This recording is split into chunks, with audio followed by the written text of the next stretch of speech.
John സിന, എജ് styles തുടങ്ങിയ super താരങ്ങളെ വിരമിക്കൽ പ്രഖ്യാപിച്ചതുകൊണ്ട് തന്നെ അവരുടെ കാലഘട്ടത്തിലെ നമ്മുടെ കുട്ടിക്കാലം മനോഹരമാക്കി തന്ന മറ്റൊരു ടോപ്പ് സൂപ്പർ സ്റ്റാർ എന്ന് പറയുന്നത് റാൻഡി ഓർട്ടൻ ആണ്. അപ്പോൾ അദ്ദേഹത്തിൻ്റെ ഒരു വിരമിക്കൽ ഉടനെ ഉണ്ടാകുമോ എന്നുള്ളതാണ് എല്ലാ ആരാധകരും ഇപ്പോൾ ഉറ്റുനോക്കുന്നത്.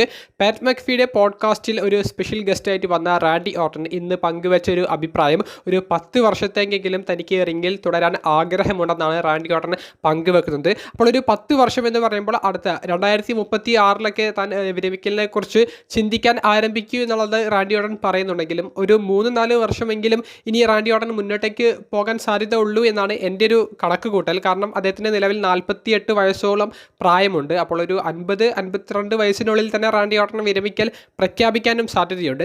പക്ഷേ റാൻഡി ഓർട്ടൻ്റെ ഒരു അഭിപ്രായം 10 വർഷത്തേക്ക് തൻ്റെ വിരമിക്കലിനെ കുറിച്ച് ഒരാളും ചിന്തിക്കേണ്ട, ചർച്ച ചെയ്യേണ്ട എന്നുള്ളതാണ്. റാൻഡി ഓർട്ടൻ വീണ്ടും വേൾഡ് ചാമ്പ്യൻ ആകാൻ നിങ്ങൾ കാത്തിരിക്കുന്നുണ്ടോ? നിങ്ങളുടെ അഭിപ്രായം കമൻറ്റ് ബോക്സിലൊന്ന് രേഖപ്പെടുത്തുക.